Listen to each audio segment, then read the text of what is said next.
Welcome, everyone. This is Glenda Dawson, and you're watching Glenda's Dragon's Den. And today we have a very special guest. But before that, I have my co host, Haleigh, and then Hello. my other co host, Matt.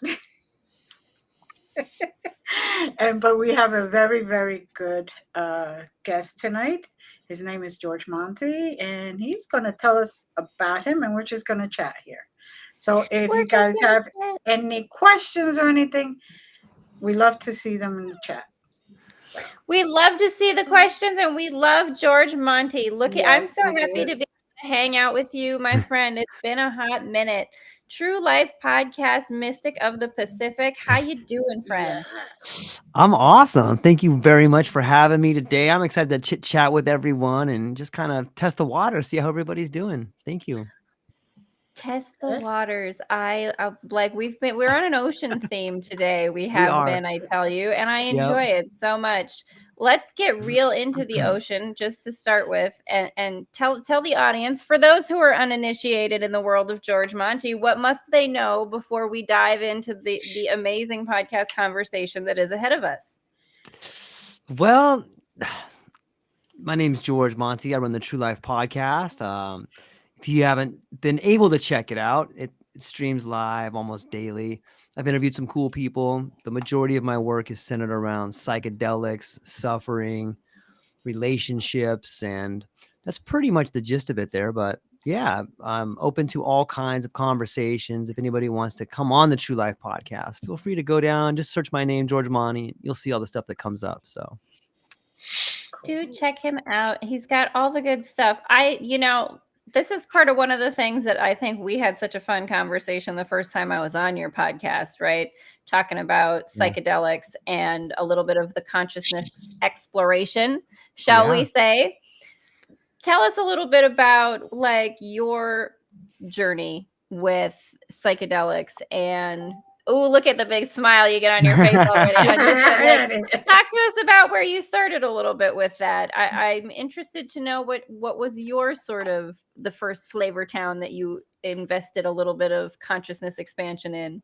It's interesting. I was talking to a guy today that's going to come on the podcast, and he was telling me about following the Grateful Dead when he was younger. And it reminded me of a story. I remember way back in the early 90s, like 92, I drove my Volkswagen bus up to Oregon. I was in San Diego. We drove up to Autzum Stadium for like a Grateful Dead show. And, of course, on the way, we picked up our quarter-pound of weed and drove the bus all the way up there. And, You're it was ready interesting. proper. Oh, you got to get ready, right? I mean, you're going to see Jerry Garcia, the Grateful Dead. Like, you got to have a little stash. And so You got to have your mindset the right way, right? you Like got you to. got to be on the right frequency. You got to be in your Volkswagen bus too, right? Driving I up. love that you had a Volkswagen bus too. That makes me just so happy just to know that. I could imagine you in a Volkswagen bus now, actually. So that's fantastic. Yeah, it was interesting because we got up there and we were driving around. And I'm like, I think this is the spot. Like the stadium's over there, but there was nobody there.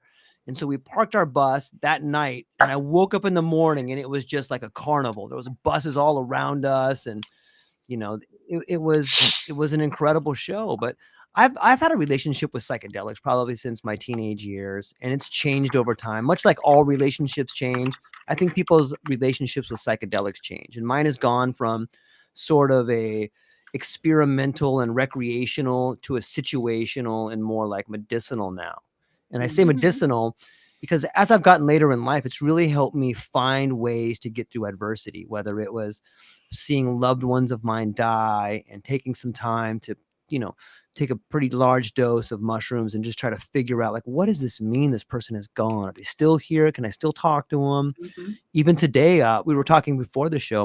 My wife she's recently been diagnosed with stage 3 cancer, and there's some pretty dark spots in life. And I have found that psychedelics can be very helpful in sitting with that darkness and trying to find out, what do I do from here? You can ask some really big questions without the weight of shame or guilt under the influence of psychedelics. And so I know that they're not for everybody, and that they should come with like a warning label. But for my friends and the people out there that are curious about it, if you find the right way to do it and you find someone who may be able to help you, I think they could be really beneficial in dark times. So that's kind of a little snapshot of where I've been and where I'm at now.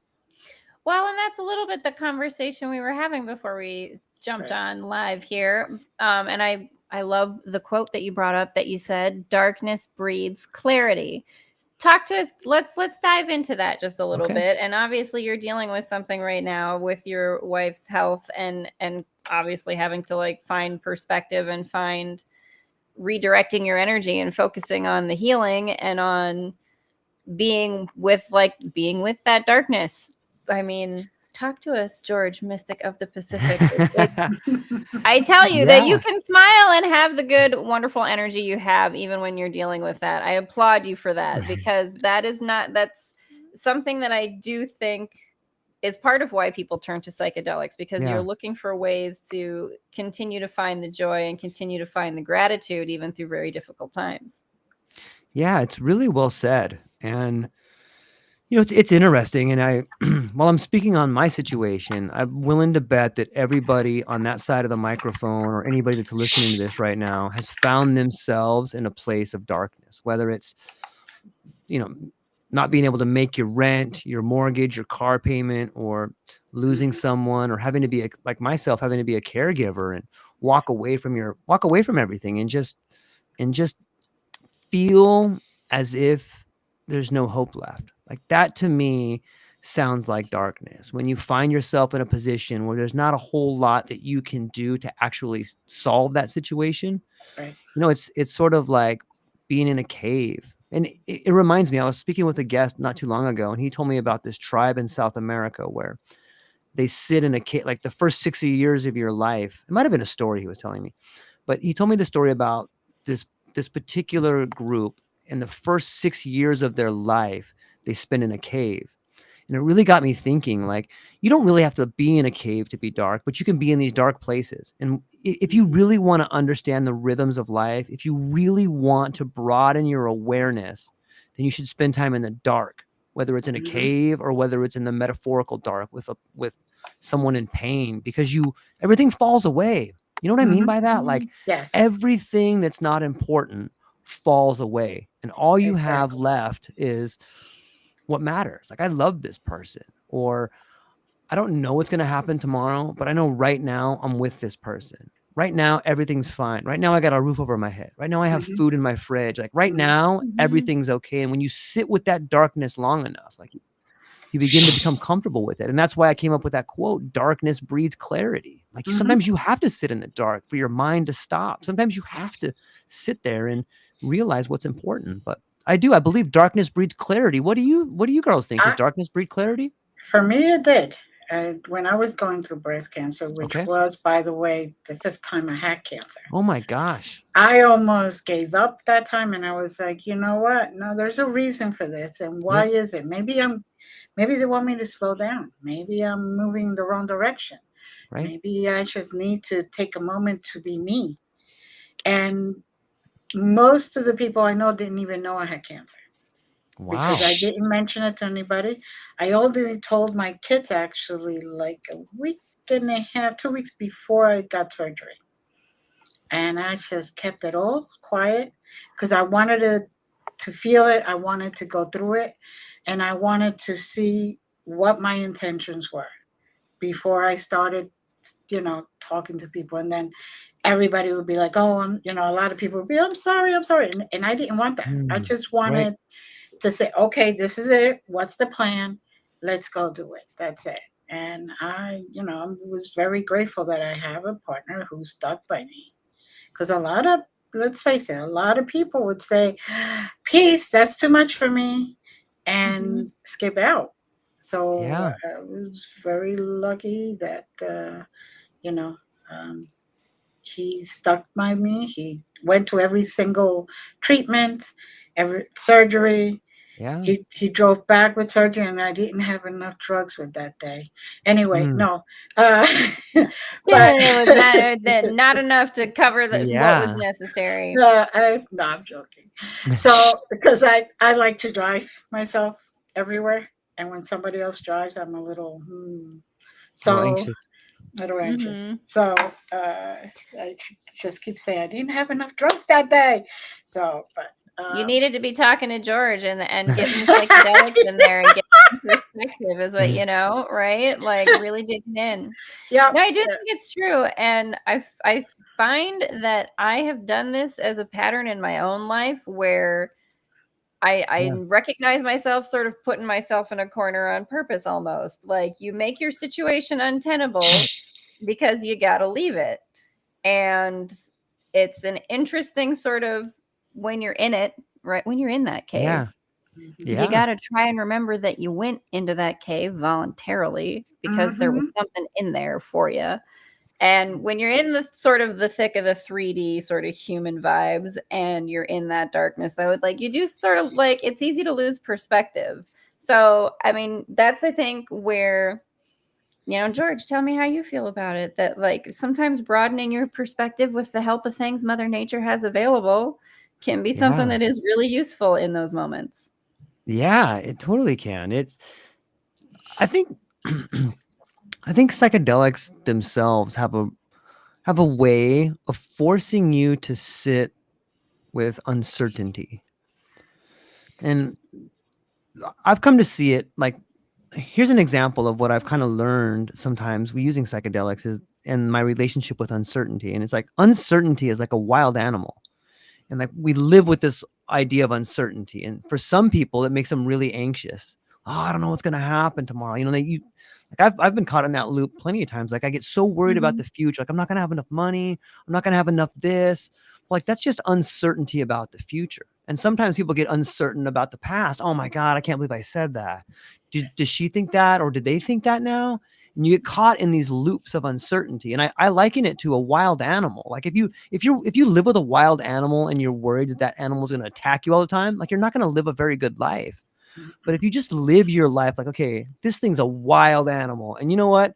It could probably kill me if it wanted to, but I can't change it. So I'm just going to try to live with it, and when I see it, give it a nod or try to pet it, yeah, maybe it bites my hand, but at least I can run away from it, but not to worry too much about it. Like, that for me came from psychedelics. It came with sitting down and realizing like there's a lot of stuff I can't control. And if I spend my time wasting my time thinking about all these things that I can't control, I'm not going to go anywhere. I should just focus on the things that I can. And for me, like, I really think that's for me, it was very helpful, and it still is. And I wish more people could learn that because I think they could benefit from it. What do you girls think? What's your take on uncertainty and the relationship to it? Ooh, I mean, we all got to get more comfortable with uncertainty, don't we? And that is such a big part of it because being in the present moment, right? The only certainty you have is what's around you. And we're so trained as humans to look for where the danger could be, to look for where the inconsistencies in our reality would be. I mean, I like where we're going though, as a consciousness, as a collective species. Like I feel like, and I've said this with Glenda before, like I feel like we're having these conversations more openly about consciousness and exploration of your consciousness through whatever means is most adaptable to you, whether that's psychedelics or meditation or breath work or, maybe you find a creative outlet and that's how I do my art and I do my writing and that's really where I find flow. And, so it's a little bit that training of listening to that inner voice and not all the noise that's outside all the time. And also kind of giving ourselves a pat on the back just a little bit as humans that we're in this space where we've gotten a little more groovy and we can have these conversations more openly and people are a lot more interested in engaging in these conversations and listening to these kind of conversations, and they don't just outright reject it in the ways that previously it may have been. Yeah, I think you bring up some brilliant points, and it makes me have a question for you and Glenda, and that question is, how do you define creativity, and what does it mean to you? Let me start with you, Haleigh. Man, how did you find creative? George Monty with the big questions. Right? I mean, it's a big one. Creativity is our highest, it's your highest passion, whatever it is. Humans are supposed to create.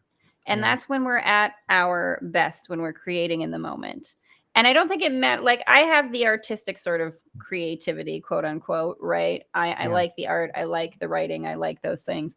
But I'm also really super fascinated with science. And I'm also really super fascinated with quantum physics. And I Mm. also love going down those rabbit holes. And there's a lot of creative thought that has to go into the kind of experimentations that get put together in quantum physics. And there's a lot of creative thought that has to go into economic studies that people Yeah. do, and trying to develop new models of economics for the new earth that we're all Yeah. figuring out how to live in. And there's a lot of creativity that goes into developing cryptocurrencies and AI software. I mean, there's so much just creative thought and inspired ideas that I think creativity really is just receiving those ideas, being in the flow, being excited about something, and following it and seeing what develops and blooms out of it. It just, creation kind of develops itself when you trust it to. And I mean, hot dang, do we as humans just really want to make it harder than it is, do we not? Yeah. I think so. Do you ever see it as a language? Like sometimes I think the planet is trying to like just get our attention. Like when you see flowers growing, or when the wind, you're walking down the street and all of a sudden you get brushed by this warm wind, and it's almost like a stranger came by and like touched your face a little bit. You're like, what was that? Like I really Yeah. feel like there's something bigger trying to get our attention every day. Like, hey, psst, come here. I love you. You're awesome. Come here. Let me tell you something. Like I feel like it's trying to get our I love attention. you. You ever You're feel that way? awesome. I love that. That's just such a happy little thought. I think that's fantastic.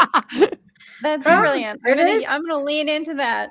It is pretty good that you don't think of it that way, because so that's basically the divine, the Yeah. spirit trying to get your attention and Yes. saying, you may be going through a little rough spot, but I'm here. I got Yeah. you. Just trust that it's going to work out. Or, when I write or when I do my classes Yeah. or anything like that, I have to write the classes ahead of time. And usually I start, I want to teach about, I don't know, crystals. And then all of a sudden I look up and finish the presentation. I'm like, that had nothing to do with crystals. Okay, where did That's that just come from? And where then we they're went. like, oh, okay, you guys directed. That's okay. Whatever you Wow. guys want, they feel that it needs to be said or needs to be done. That's why it's really incredible. I keep telling people, if you take my class one time, that doesn't mean it's going to be the same the next time. It could have the exact same title, Yeah. and it could be completely different, because half of the times I'm just here and I'm like, okay, I'm just here for the ride. I'll let Yeah. go of the Yeah. wheel and let them Yeah. decide what needs to be taught or who needs to learn what. Which is very hard for people to do. Humans cannot surrender. That is one of Yeah. the Oh, hardest things to do. Just say, weird. you know what, I'm here. I know things may look tough right now, but they'll be fine. I just have to trust, and say, okay, you know what? I cannot control anything. That's what Yeah. people don't understand. You cannot control a single thing. Maybe what you could control is how you react to things, how Yes. Yep. you take your steps, but that's it. And everything else is just like, okay, I'm here on the roller coaster ride. Let me hold on tight. I'm here on this roller coaster. That's right. Buckle up, babes. It's gonna be a bumpy one now and then. We Exactly. got them old wooden roller coasters, and we're getting that new Earth upgrade to something a little bit more sleek. Just buckle down. We'll be all right. Exactly. We'll get there. Yeah. We'll be on the other side. Yeah. We'll make I heard it. a good We'll make quote it. recently. I heard a good quote recently that was along the lines of each step reveals the next. Like that's a great way to realize, like, okay, have some faith, take that step. And another one that's kind of helped me too, and I'm curious to get your thoughts on this, is like you can never go back. Like people think sometimes like, oh, if I could just go back to that, or you know what, when we go back to normal, or you hear sometimes, oh, I can't wait to get to this thing, but like you can never go back. Like every day, like every molecule, maybe not every molecule, but every day we're changing, right? Like the world is spinning. We're in a different part of the galaxy. We're always moving. You can never go back to what things were. And I found that to be a good way to ground yourself and be like, okay, this is where we're at now. Much like the roller coaster metaphor you used, like we're just moving down the track on some level, but it helps to know that you can't go back. It really helps you embrace the day, carpe diem, if you will. Right. Yes. And Yeah. what's the sense of going back? You're so Yeah, there's different. It's not you're not going to have the exact same experience, yeah, and it's yeah, not going to feel the same. So it's just yeah, That is, sometimes that's a way to kind of get that overactive loop voice for me and to kind of pause is to just be like, okay, yeah, I hear you, but this is where we are now. yeah, Like, so I get it, but also we are where we are and we're Mhm. going to get to where we're going. We just, we can't go and loop over these things that you can't change and that's, maybe to talk a little bit about that. I do appreciate that you have that perspective on pausing the loops, right? And just Mhm. recognizing that as humans, we do all get caught in them sometimes. Yep. And sometimes you need to sit with that loop and be like, okay, well, what are you actually about? What do I yeah, need to know from this? Why do you keep coming back around in this way? Like, what is it in me that I'm trying to shift that I haven't seen yet? Like, what's this little treasure that I am looking for? Because it's got to be somewhere on all those maps behind you, George Monty. I know that, again, you've got a table full of candles that are slowly melting down and all of these leather-bound notebooks and the quill pens with the ink. I just know that and there's a bottle of brandy that's like a decanter that like you just have over right? there, and there's probably some like Cuban cigars or something off to the side. You've got some very exotic stuff. I know you do. Very like merchant vessel, pirate ship kind of thing. He's still trying to figure out where the treasure is. Remember that. Well, this is what we're looking for. Yes. Right. So steer the ship here, Captain. What do we got? Well, I'm a huge fan of maps. Like, and I don't know. I feel like we're always looking at maps, whether it's a map on a wall or it's a map of your life. And it's interesting that you talk about cycles. For me, I've found that life keeps throwing the same thing at you until you figure it out. And sometimes when you figure it out, it looks like failure. I'll give you an example of what I mean. In I don't know, from like 2012, I was working full time as a UPS driver, and I was doing pretty good and things were well, but for me, like something was missing. Like I was crushing, making a lot of money. My wife was making a lot of money, but I felt pretty empty. And the more that I got up and just lived my life without really taking note of why I was unhappy, the more angry I got. It's like it just kept building. Like I was going on this, we talked about loops, we talked about cycles, and I felt like I was on this treadmill and like not going anywhere.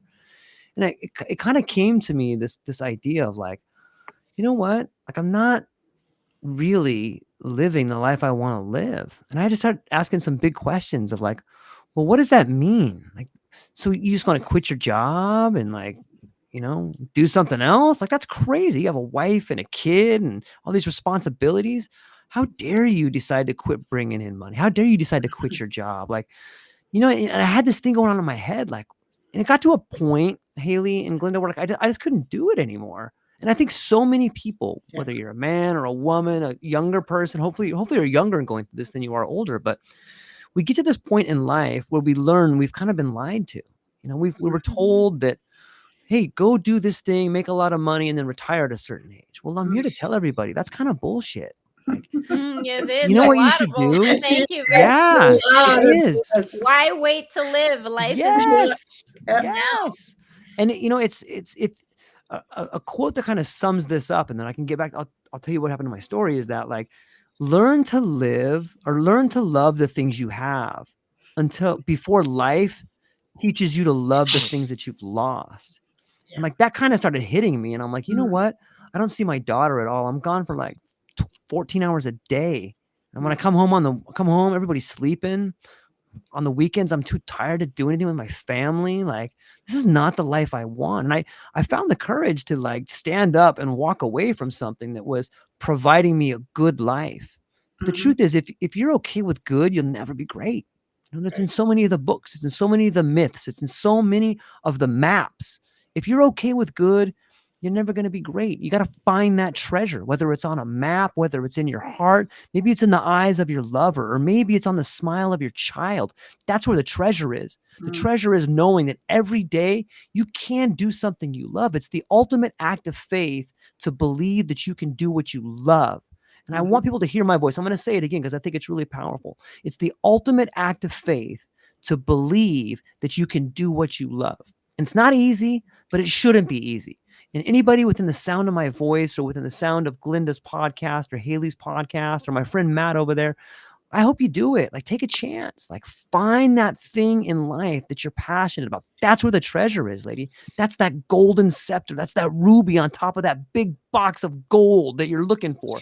And it'll change your life if you have the courage to find it. I believe that life will push you in the direction you need to, and it'll help you. It'll put down the drawbridge when you need to get across the island. And I believe that with all of my heart. So find that treasure and live life and take big chances and find the woman you love or find the man that you love or the person you love and live happily ever after, if that kind of makes sense. That makes Is that too crazy? In the moment. And No, it's not too crazy. It's what everybody wants. It's what we're all looking for. We're looking for that. I'll do it. Happily ever after. I was 35 years being a paralegal, and I was like, the stress was killing me. And I was like, and working all these types of hours, and I hardly got to see my kids. When I did get home, I was like, oh, okay, yes, I'll help you your homework. But it wasn't, it was good, but it wasn't quality. It wasn't what I wanted. Right. What'd you do? So what did you do? I quit.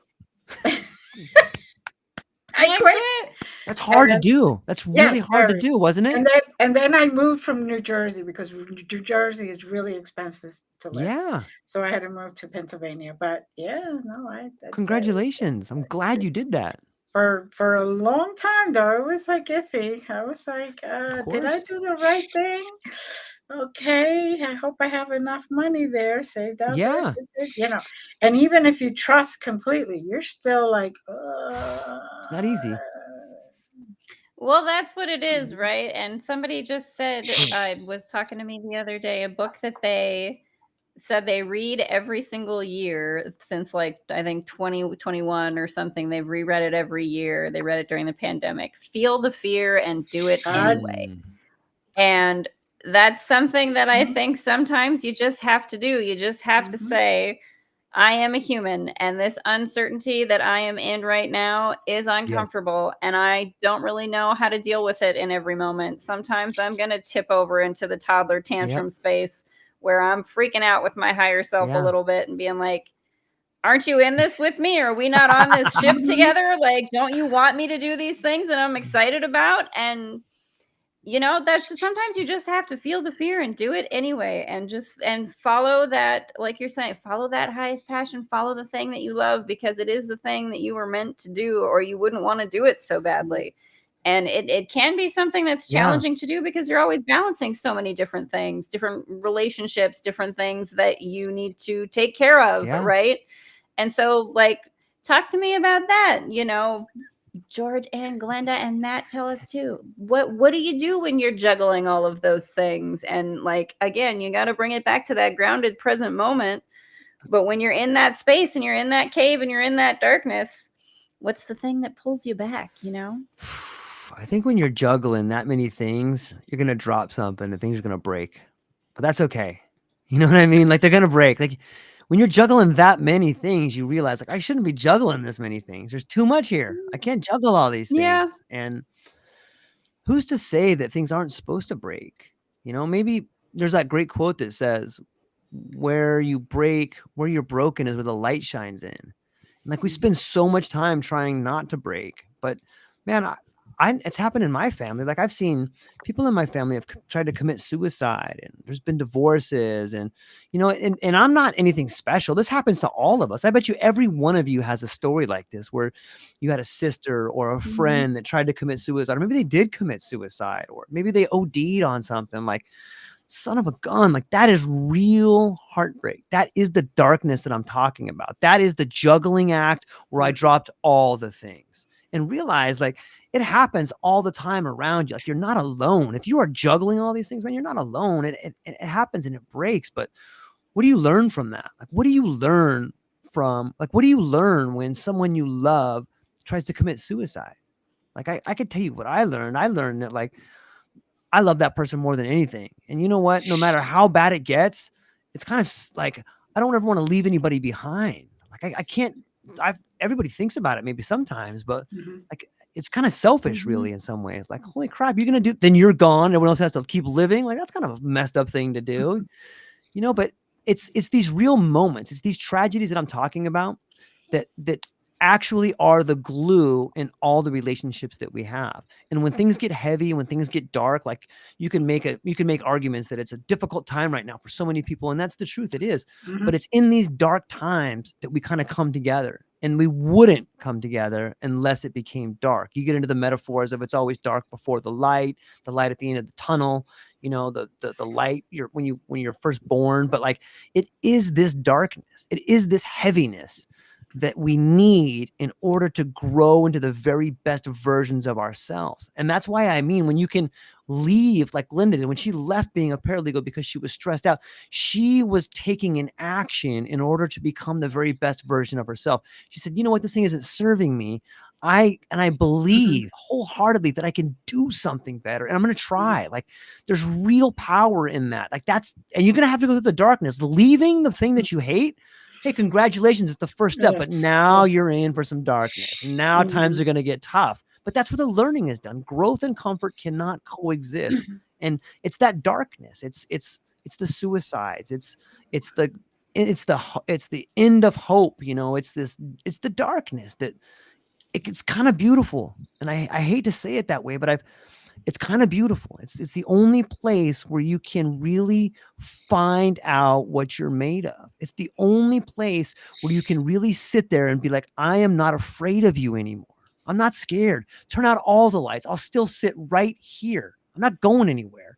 And when you can do that, something inside, the light inside you begins to grow when you can sit in darkness like that. And I know we're kind of talking about dark stuff, but that's what it's for. Growth and comfort can't coexist. Well, but No, I can't.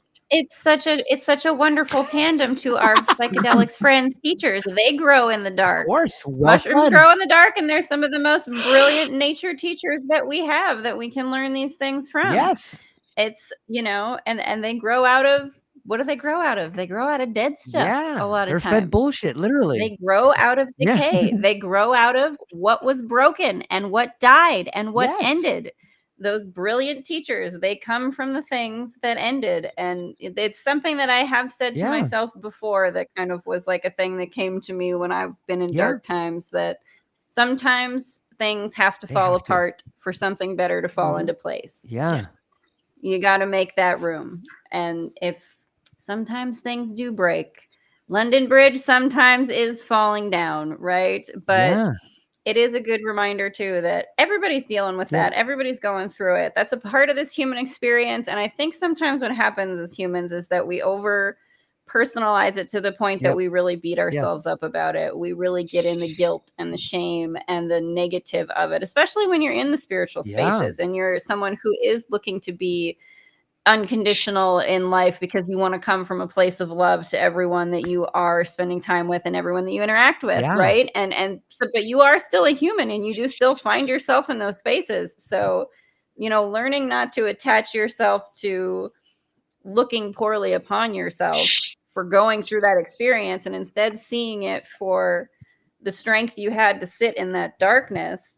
It's a big paradigm mindset shift, I think, that a lot of people that we kind of have to remind ourselves about on a regular basis. And that's why those things kind of come in cycles, right? Because we forget for a minute. Yeah.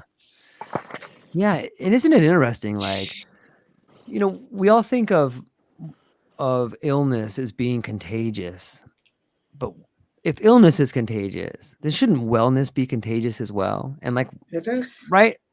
It is. It's like when you laugh, you start laughing in the middle of somewhere. Brilliant. Everybody starts laughing. So and they don't even know what they're laughing at, but they're smiling, they're laughing, and you could just be laughing at something that you thought of, and you look around, and it just brightens everybody else up. So exactly. That makes me think of a little video I saw of like this exact same thing. It was kind of like your vibe makes a difference or something like that. And this guy was walking with a shopping bag. It's just like a street camera that saw this guy walking home with a shopping bag, looked kind of, had a sort of look about him. and this little girl comes from the other direction in pink, just skipping and hopping and having a good time, and runs right by him. And you see him after kind of a second kind of pause, and then he starts to skip just a little bit and like skips while he's walking. And it's like, yeah, see, be the bubble that like just leaves a little bit of sparkle. I mean, and don't beat yourself up when you're having a day where you don't have enough energy to do it, because that happens too. Yeah, it totally does. You know, I've been working on this cool project that can I share with you like this cool thing I've been doing? Yes. Okay. Oh, tell us. Okay, so when I do my podcast, like I try to turn, as I was doing my podcast, I thought about like, well, how can I incorporate some art into this? And so I started working on these different cover pieces, and this turned into like a whole side project for me. And what I'll do is I'll create like an image of like, sort of like a cross between like those old obey images, like those propaganda images. It'll be like an image like that, but with a flair of the 1960s music posters. And so I've been creating this. I have been seeing you do this, and I have enjoyed it very much. There's such a fun, psychedelic, very sort of like taking the propaganda and turning it into the yes we can in a very, I have been seeing those that you put out as your covers, and that's very fun. Please tell me you're going to turn it into some kind of an ebook, short story, something or other. I need to hear about it. So like the latest ones I've been doing now is like I've been creating new words, and I'll put that on the front of the poster. Like the last one I used was subversum, and it's sort of like this cross between subvert, and it gets into this idea of, I think we need new words. We need new linguistic pathways to move into a new world. George, and so you know that's my sauce right there. Get the new words out there. Let's start creating some together, resonance for people to follow. Yeah, and the best way to let's do that. Can we co-author a book of a new dictionary for the new earth? I am so down for that, George Monty. Yeah. Let's start that let's right do now. it. And for anybody within the sound of our voice, like, let's go. Let's get this thing going. I really think there's a beautiful thing between images and language, and we're merging them together with those posters and that image and that word and the new definition behind it. Like it, and then what I do is I release that image with a poem as a vessel. Now, for the first time in forever, this word has never been no one's even thought of this word before. So I'll put it into a poem and release it with that image and that word on there. And it's like you're releasing this word from a beautiful vessel and for the world to see. But yeah, I'm super stoked on it. That is your book that you got to put out, all the art and the poetry that goes with it. I love that. Get that put together. I am so super down for that. I will co-author a book with you where we do that. Let's get some other writer friends on this. Let's all make up some new words, and let's get some art to go with it. I love that you're playing with like the AI art imagery with that too, and sort of it is its own kind of new creativity, sort of having to like work with this software and channel what you're looking for and what you're trying to create. And then following the inspiration that you get from that and the word that you created around it to follow and create that poem, right? Like it's a new sort of co-creative process that you can like interact with these softwares in this way that I appreciate that you're doing that, because it's, again, that you are going at this in how can I create and be fun with this and not be afraid of all the things everyone's afraid of with this, right? Yeah, it's a great point. I'm so excited for AI. Like I really think it's teaching us how to have meaningful conversations. Like these are large language models, and they belong to all of us. Like it's scraping the internet for every text, for every image. Like this is the Library of Alexandria for the new 2025. Like for all of us, and we can touch it and check the books out, and there's no patents on it. It's like, hey, this is for all of us to learn how to communicate effectively. And I think that's happening. Like creativity is exploding, and people are really finding ways in order to express themselves that wouldn't have been possible before. What do you most like? Am I right? What do you think?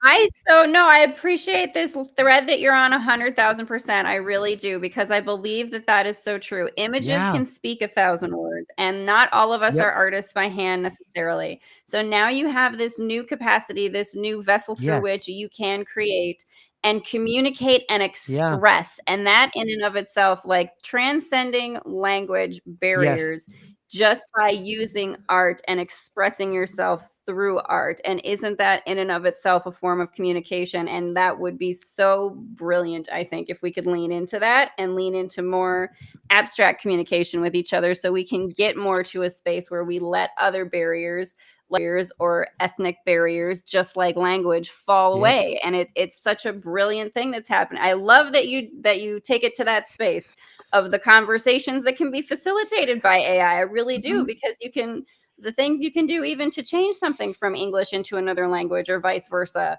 so that you have that access to all that information. It's a really, I love the Library of Alexandria reference. That's so brilliant and so on point, I think. Yeah, I mean, there's an incredible amount of learning that everyone's doing, and everyone is finding their own way, their own niche. And I love what you said about the individuals that, like, I'm not an artist by hand, but you know what? Like, if I can find the right prompt and I can go through maybe, I don't know, 300 images, like, it's almost like the prompt is the new sketch, and then you find that thing that you want. It's almost like, absolutely, like putting on glasses for the first time, and for someone who's colorblind, and like you put on glasses, you're like, oh my God, that's blue. Oh my God, like, look at that piece of artwork. It's like for the first time you get to experience what it's like to be an artist on that level, or you can really translate vision into reality in a way that you never could before. It's so fascinating. We live in such a beautiful time. I absolutely agree. And I love that you can, it is true, right? Like the prompt is the new sketch, and refining it and redoing it and retooling it and getting the thing that you really have. It really truly is just trying to communicate this stuff that's up here and get it out into the world in a way that someone can look at and say, I resonate with that. I get that. I get you. I'm with you. And that's how you get those connections and form those relationships that George Monty, you say so brilliantly. Relationships are the new currency. Yes. We dive into that in the creative kind of fun ways that we do, and talk to us about how relationships are currency, and how maybe AI and our relationship with AI can be a currency in and of itself. Yeah, I am learning this lesson that relationships are the true currency. Like, and I gave an example earlier on the show, and I'll tell everyone here. Early on when I started doing podcasting, I've been really blessed to get to talk to so many cool people, everyone in this room included. A while back, about 2 years ago, I was talking to like this heavyweight in the world of psychedelics, Dr. Rick Strassman, and he wrote some incredible books on DMT, and the guy's a legend, and he's done so much cool work, and I'm so stoked to get to talk to him. And during that conversation, we were just kind of flowing like we're flowing now. And he had mentioned during the conversation, hey, George, I'm looking to update some of my old papers, and I would like to co-author some of this stuff. And if you know any grad students out there, or if there's any grad students that are listening, I could really use some help.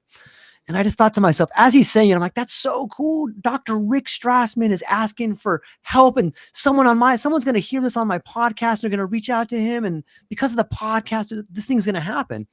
And so I was so stoked when it happened. And then a couple of days later, I was speaking with a young researcher from Switzerland, Abigail Calder, she's working on her PhD. And in that podcast, we were talking about some of the work she's doing on LSD. She's a phenomenal young researcher. She's doing all this cool stuff. And in that podcast, I had mentioned to her, hey, Abigail, would you be interested with working with Dr. Strassman? I had him on my podcast. He's looking for a researcher.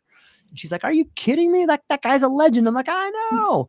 And so, long story a little bit longer, she took advantage of that. Like, I introduced Abigail to Dr. Rick Strassman, and it's been a couple of years, but they just co-authored this paper, and it came out and it was magnificent. They cited me in there. They were like, hey, special thanks to George Monty for putting this together, and for me, it's like, oh my God, I got to play a small part in the world of this two giants of psychedelics. And like, so that relationships are the currency. Abigail called me. She's like, George, I'm so thankful. This really helped me, and it got me all this stuff. And I'm like, I didn't really do anything. You did all the work, but it made me feel really, really good. It made her feel good. It made Rick Strassman feel good. So like these relationships, sometimes these chance encounters that we have, where maybe you could provide an opportunity for somebody else, like that's where the real gold is, providing an opportunity. It's like the same way mushrooms grow and like find like little points where they kind of meet together, like the mycelium.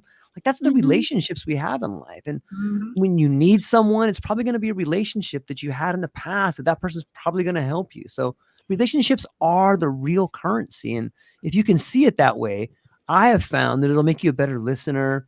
It'll make you more willing to go the extra mile. It'll make you more willing to maybe soften your answers. It'll make you more willing to just be a better person. And when you realize that these relationships that we have with people are the real currency, not money, not crypto, not that, those things are awesome, but the relationships you have with yourself and your people are the real currency in life. And the more you embody them and the more you give to those relationships, the stronger, the richer you're going to be. So that's what I mean when I say relationships are the real currency.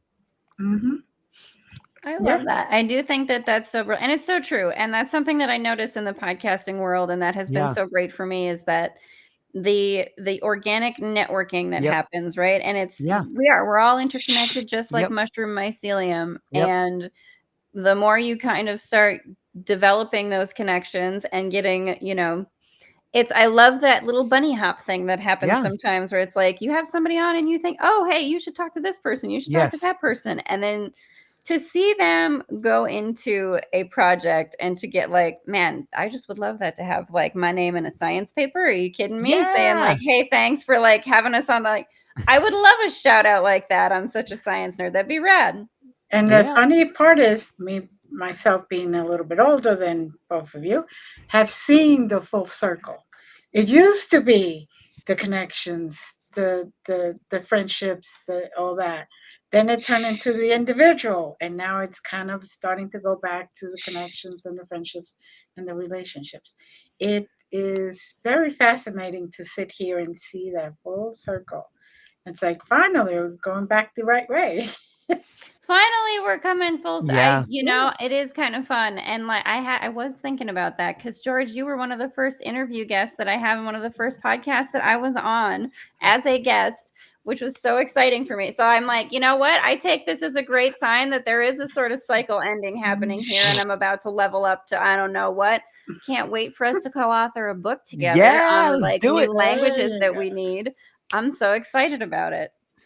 Yeah. Me too. I can't help but think, you and I we've talked about different guests. We've had different guests come on and we've recommended guests for each other. And it's really interesting to see like this whole network that we do have. And every time like you meet like a new node or like you bring someone into your network, like now you have access to all their connections. And like it's really, it's slow at first and then all at once. You know what I mean by that? Like slow at first and then all at once. Like when you're starting out, you're like, okay, I know Glenda, I know Haleigh. Wait a minute. Now I know Matt. Okay. Now wait a minute. Now I know Matt's cousin. Wait a minute. Like you start realizing this thing is really branching out. Like I need to talk to an expert about coffee in Dubai. No problem. I got him. Like what? Like, No problem. You got Yana Belagina. Princess Yana is available. Like, how you doing, Yana, with the coffee? I haven't talked to her in a hot minute too. Like, but it's true though, and you meet so many new and interesting people, and the relationships you create like really do enrich your life, and the things that you learn and the new avenues that you find out are available, the new rabbit holes of curiosity that you get to go down. And that's, George, that's one of the things I do appreciate so much about you as a podcaster and a guest, is that you are so very curious, and just in general in life, you've got that childlike, playful curiosity about even the darkest things. And I think that's brilliant. Well, I appreciate it. It's right back at you. I'm always amazed to see all the work that you have coming out. You've got like, how many books do you have out, Haleigh? You have like 10 different books out. Listen, I have so many books that I got to finish and write, and I'm setting up so many podcasts for people. And you know that I'm already like getting my lasso ready to rope you into some podcasts for some folks that I know you are. I'm like, guess what? You're gonna be guesting all over the place, George. You're gonna love it. It's gonna be great. You're gonna come back and hang out with me and Glenda some more. We'll have all kinds of. I can't wait to see all the different things that you're scribbling up on your maps with all of your candles and your quill pens that I know you have there. Yeah. Oh, Lordy, Lord. So I know that my audience always likes to find out how the person started. What made you start podcasting? What made you go into this direction?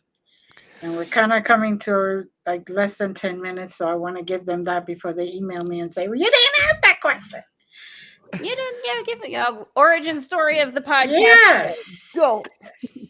For me, I was a UPS driver for 26 years, and the last 10 years, I would just listen to audiobooks, and this is a great thing. Like, I love audiobooks. Like, they changed my life, and I used to listen to music, and I'm like, I'll start listening to these books. And then I started, like, I would listen to 100 books a year because I'd be out on the road all day long. And I really started changing my perspective about who I am, where I'm at, what I'm doing, what I want to do. And then I started listening and mixing in some podcasts a little bit. And I started thinking, like, you know what? I think I could write a book. I think I could do a podcast. And so I was at UPS, and I started off with just a YouTube channel. And it was like something happened with my YouTube channel where I started making these videos on my YouTube channel. I started off with, like, my wife was my first subscriber. And then all of a sudden, while I was at UPS, I started making some videos, and I had my podcast that went from 1 subscriber. And then within like a year and a half, like, it's this thing, like, it was magic. It was freaking magic. It's like all of a sudden I had like 100. I'm like, love, I got 100 subscribers. And then, like, wait, I got 300. Wait, I got 500. I got 1,000. I have 7,000. I have 15,000. I have 20,000. I have 30,000 subscribers. Like, it just blew up in a way that it was magic. And the whole time it was happening, I'm like, I couldn't believe it. Like, it happens. Like, miracles happen. It's a miracle. Miracles happen, ladies and gentlemen. That's why if you have the courage to do it, just try. You don't have to quit your job right off the bat, but just try. Like, if you have something inside you that you think you can do, that's the world telling you you can do it. That's the world telling you, hey, try it. You never know. Just keep trying. And, like, I didn't know. So for me, the origin story is I was a UPS driver. I thought I could do a podcast. I started doing a podcast. My podcast blew up on YouTube to like 30,000 plus. All of a sudden I was like, I could write a book. I did. I wrote a book. I wrote 2 books. Like, it's in you. If you just have the courage to try, I promise you the world will reward you. Maybe not right off the bat, maybe not in the first year, but you'll start moving in a direction that is the best version of yourself, and you'll feel it, and the people around you will feel it, and it's intoxicating, and it is liberating, and it's you becoming the best version of yourself, and everybody can do it. That's how I did it. And everybody can do it. We all have access to the best version of ourselves, and that's a great reminder just in and of itself. Look at you. Effortless reminders, George Monty. I love it. Glenda, just always with picking the winners of a guest and the best guests for the present moment always. She's got her own magic in doing that. She does. So I love all the magic that's in the air, y'all. What a wonderful thing for you to bring back to us again, George Monty, reminding people of the magic that exists in life if you just allow it to unfold, right? And again, sometimes that is the harder part. As humans, we are so trained to hang on to things and to think that, stability and certainty are the goal somehow, even though they're just illusions at the end of the day, right? Because anything could happen in any given moment. Yeah. Yeah, think of the first 4 letters of culture. It's cult, right? Like, and we walk around all day in this giant cult of, like, you can be a UPS driver, you can be a lawyer, you can be a nurse.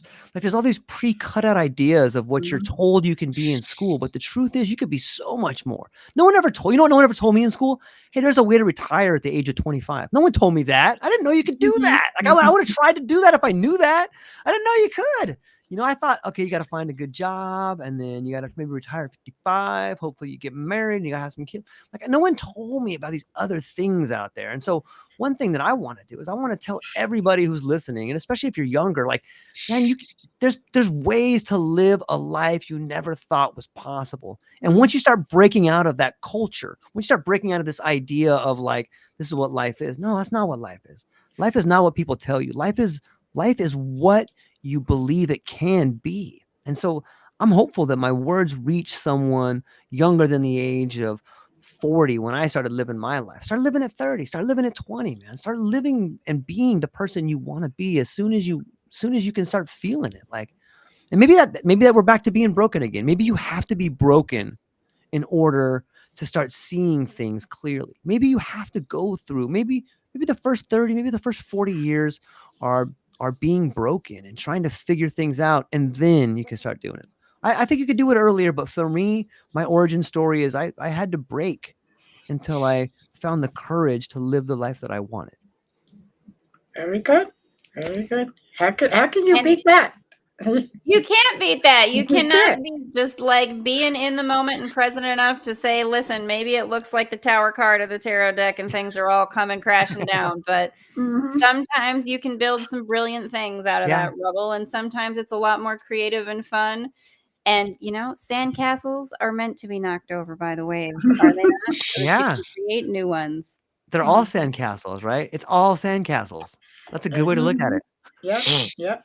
Exactly. They're all, and I'm so glad we got to have this awesome conversation with George Monty. So much good energy, as always. I can't wait to have you back again, hanging out. Do tell folks, though, where do we find you? True Life Podcast, obviously, where's the best places for people to go check out all the things you're working on? Yeah, just you can Google my name, George Monty, or Google True Life Podcast, and you'll see like this red, crazy, mystical monkey. Just tag that thing, and I'm on all the channels. I'm on all the LinkedIn, YouTube, Spotify, Apple.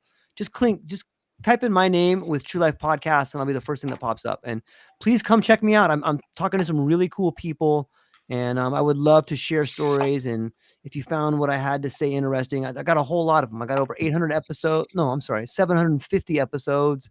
And reach out to me. I would love to hear from you if you found any of this interesting. And if you take anything away, take away the idea that live the very best version of yourself. Have the courage to be the best version of yourself. And if you're broken, I say congratulations, because you're almost there. Very good. If you're broken, I say congratulations. What a beautiful sentiment. I so appreciate that. That belongs on a t-shirt. If you're broken, I say congratulations. Beautiful, George, my friend. I love it. Thank you. Thank you, Glenda. Thank you, Haleigh. Thank you, Matt. I'm so stoked for the invitation. I really, really appreciate it. We appreciate you coming on. It's the first time coming on into my show, so I'm sure the audience is going to reach out, because my audience is really good. They follow up all the time, and then they like, okay, when are you going to have them back? So the invitation is there to come back. Absolutely. So I want to say thank you to everyone. Thank you, Haleigh. Thank you, Matt. Thank you, George, of course. Thank you to the audience, wherever you are. And as always, many blessings. Stay good, and we love you. Bye. Big love, everybody. Big love.